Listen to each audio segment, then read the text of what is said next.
Bonjour à tous, sujet du jour, vos questions les plus fréquentes concernant l'hormone de croissance. Première question, pourquoi y a-t-il parfois un point d'irritation à l'injection de la GH générique?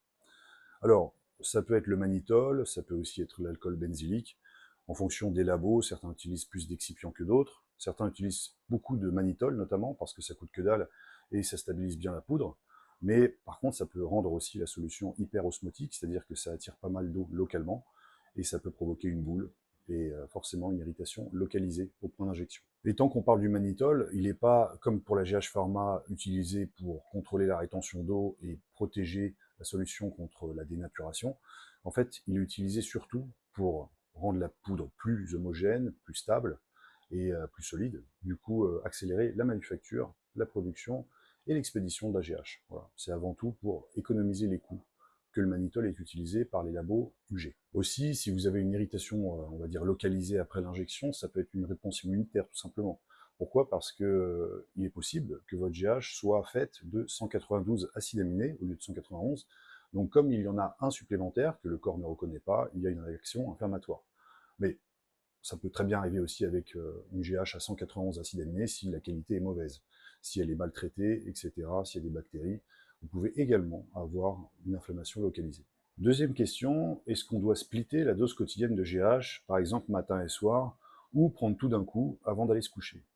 Alors, moi personnellement, je suis plus fan de prendre la GH une seule fois par jour. Pourquoi? Parce que si tu l'injectes le matin en sous-cutané, tu vas mettre 4 heures à l'absorber. Du coup, ça ne sera pas forcément utile pour l'effet lipolytique immédiat. Surtout si tu vas faire ton cardio le matin et que tu espères que la GH fasse son petit effet lipolytique en même temps.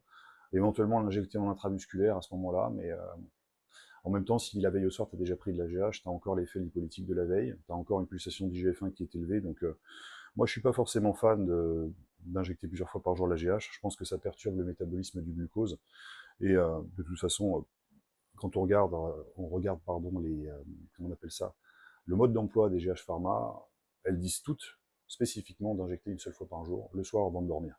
Par contre, si ça vous fait ce qu'on appelle le syndrome du canal carpien et que vous avez les mains engourdies, vous pouvez même plus utiliser vos mains, les serrer, etc., ça serait peut-être plus judicieux de splitter la dose en deux, effectivement.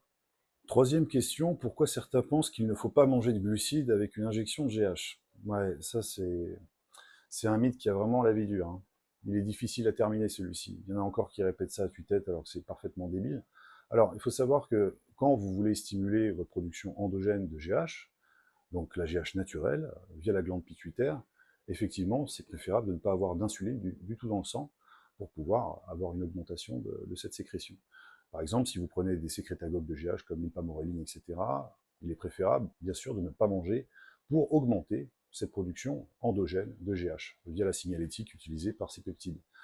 Mais par contre, si vous prenez de la GH exogène, elle fera son travail puisqu'elle est artificiellement injectée et donc que vous ayez mangé ou pas, ça changera strictement rien. La GH fera son travail. Donc par pitié, arrêtez de vouloir optimiser, on va dire, l'efficacité de la GH exogène en ne mangeant pas, ça sert strictement à rien. Que vous ayez de l'insuline ou pas dans le sang, la GH fera son travail. Et j'ai jamais vu un bodybuilder ne pas manger après avoir pris de la GH. C'est plutôt le contraire. Beaucoup de GH, beaucoup de bouffe, c'est plutôt ça le secret pour la masse. Cinquième question, je crois, autre sujet à controverse avec la GH, est-ce qu'il faut impérativement injecter en sous-cutané et pas en intramusculaire, comme certains préconisent, pour bénéficier d'un effet localisé? Alors, injecter de la GH en local pour faire grossir un muscle de façon isolée, j'ai déjà essayé, ça marche pas. Voilà. Donc ça se saurait d'ailleurs si on pouvait faire grossir un muscle en injectant de la GH dedans, il n'y aurait plus aucun pro qui aurait des points faibles. Mais ça marche pas comme ça. Donc vous pouvez essayer si vous voulez, mais vous allez perdre de la GH. Pourquoi? Parce qu'elle va se métaboliser trop vite. Quand on regarde encore une fois le mode d'emploi des GH pharmaceutiques, celles-ci préconisent bien d'injecter en sous-cutané. Il faut savoir que ces compagnies-là dépensent des millions et des millions de dollars pour optimiser le rendement de leurs médicaments. Donc s'ils disent d'injecter en sous-cutané pour une efficacité maximale, je pense que ça sera préférable de les écouter. Sixième question, la GH exogène va-t-elle supprimer ma sécrétion naturelle? Ah oui, ça, j'ai très souvent cette question. Donc il faut savoir que la glande pituitaire ne se supprime jamais totalement, malgré l'utilisation de la GH. C'est pas comme avec les stéroïdes, donc pas d'inquiétude. Oui, quand vous prenez des stéroïdes anabolisants, les récepteurs aux androgènes vont, en réponse à ces stéroïdes, supprimer l'axe HPTA. Mais c'est pas du tout le cas pour la GH, c'est complètement faux. Donc pas de problème avec ça. Ah, encore un mythe à la con, qui est bien sûr répété à tue-tête par les anciens, la GH met 6 mois pour fonctionner. Donc c'est complètement débile parce que tout produit qui fonctionne agit immédiatement. La GH, quand tu l'injectes, elle aura immédiatement un effet sur la glycémie, sur la lipolyse et la rétention d'eau. Donc forcément, l'effet biologique, lui, est immédiat. Transformer son physique, par contre, oui, ça prend des mois et des années.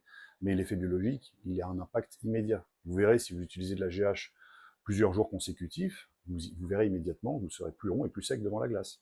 Donc évidemment que la GH fonctionne tout de suite, évidemment qu'en quelques jours seulement, on peut déjà voir visuellement, dans le miroir, une transformation. Autre question très fréquente, la GH peut-elle rendre diabétique? Alors, oui, comme je le disais tout à l'heure, surtout si vous injectez fréquemment tous les jours de la GH, vous pouvez perturber le métabolisme du glucose.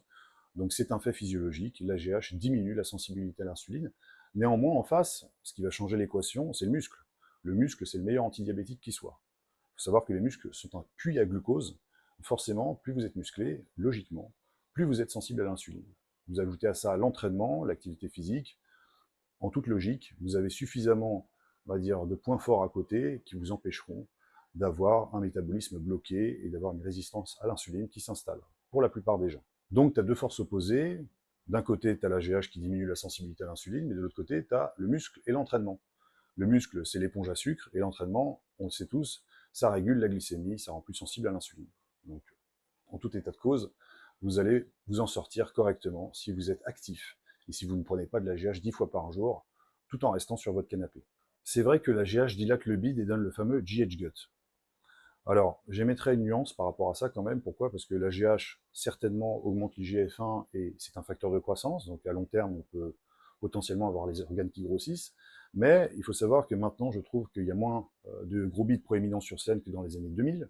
Dans les années 2000, les mecs, qui faisaient quoi? Ils prenaient beaucoup d'anti-œstrogènes, parfois plusieurs semaines avant les compétitions, plusieurs anti-œstrogènes en même temps, 3, 4 cumulés, et un taux d'œstrogène extrêmement bas peut provoquer une réduction de la sécrétion biliaire, et ça donne une stagnation, notamment au niveau des protéines et des lipides, qui sont plus difficiles à digérer, et forcément, vous avez des ballonnements, des flatulences, etc. Ajoutez à ça le fait que les mecs aussi à l'époque prenaient beaucoup de stéroïdes oraux pendant les dernières semaines avant la compétition et le jour de la compétition, donc vous taxez votre foie énormément. Vous ajoutez aussi à ça les recharges avec de l'insuline, avec plus de 1000 grammes de glucides, et vous cumulez ça en plus avec la déshydratation, le fait de prendre beaucoup de diurétiques. Je pense que c'est la formule idéale pour avoir l'air enceinte sur scène. Pour ceux qui ne savent pas, de nos jours, il y a énormément de types en classique avec des tailles de guêpes qui abusent quand même de la GH, et ça ne les transforme pas en frigo pour autant. Et puis pour terminer sur ce sujet, et le clore une bonne fois pour toutes, la GH est un des seuls médicaments capables de réduire la graisse viscérale. C'est prouvé scientifiquement. Donc je pense que la GH n'est pas vraiment le coupable concernant la dilatation des estomacs. Dernière question, est-ce que les pieds et les mains grossissent avec la GH? Alors, oui, mais c'est surtout à des dosages très élevés et sur la durée, c'est-à-dire des mois, voire des années. Et c'est pas que les extrémités qui poussent, c'est aussi la mâchoire, l'arcade sourcilière, le nez, les oreilles.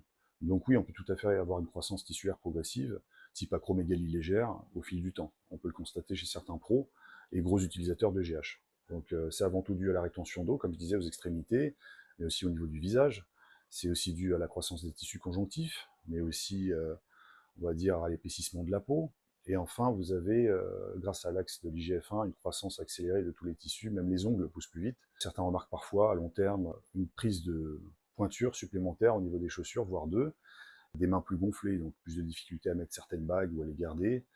Et je dirais que l'impact le plus notable sur la durée, c'est des traits du visage plus grossiers. Donc si ça ne vous dérange pas de devenir des caricatures de vous-même, ou d'avoir, on va dire, un faciès qui ressemble plus à celui d'un troll ou d'un ogre que d'un être humain, ça vous regarde.